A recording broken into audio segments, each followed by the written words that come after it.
টানা ১৭ বছর কারাবাসের পর মুক্ত হলেন সাবেক স্বরাষ্ট্র প্রতিমন্ত্রী লুৎফুজ্জামান বাবর।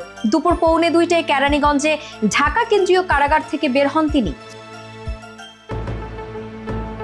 এর আগে বাবরের মুক্তির খবরে এলাকা থেকে দলে দলে লোকজন ঢাকায় চলে আসেন এবং সকাল থেকেই নেতার মুক্তির অপেক্ষায় কারাগারের সামনে অবস্থান করেছিলেন স্বজন ও বিএনপির নেতাকর্মীরা। কারামুক্তির পর কারা ফটক থেকে লুৎফুজ্জামান বাবরকে ফুলের শুভেচ্ছায় বরণ করে নেন। কারাগার প্রাঙ্গণ থেকে বের হওয়ার সময় কালো রঙের ছাদ খোলা একটি গাড়ি থেকে হাত নেড়ে উপস্থিত সবাইকে স্বাগত জানান বিএনপির এই নেতা।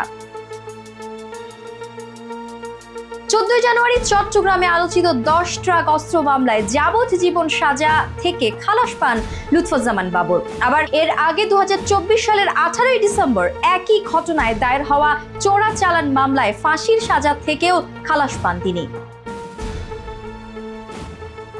২০০৭ সালের ২৮ মে আটক হন লুৎফুজ্জামান বাবর। এরপর বিভিন্ন মামলায় তার দণ্ড হয়। ২০২৪ সালে ২৩ অক্টোবর দুর্নীতির মামলায় ৮ বছরের দণ্ড থেকে এবং ১ ডিসেম্বর ২১ আগস্ট গ্রেনেড হামলার মামলা থেকে খালাস পান তিনি। ২১ আগস্টের মামলায়ও বাবরকে মৃত্যুদণ্ড দিয়েছিলেন বিচারক আদালত।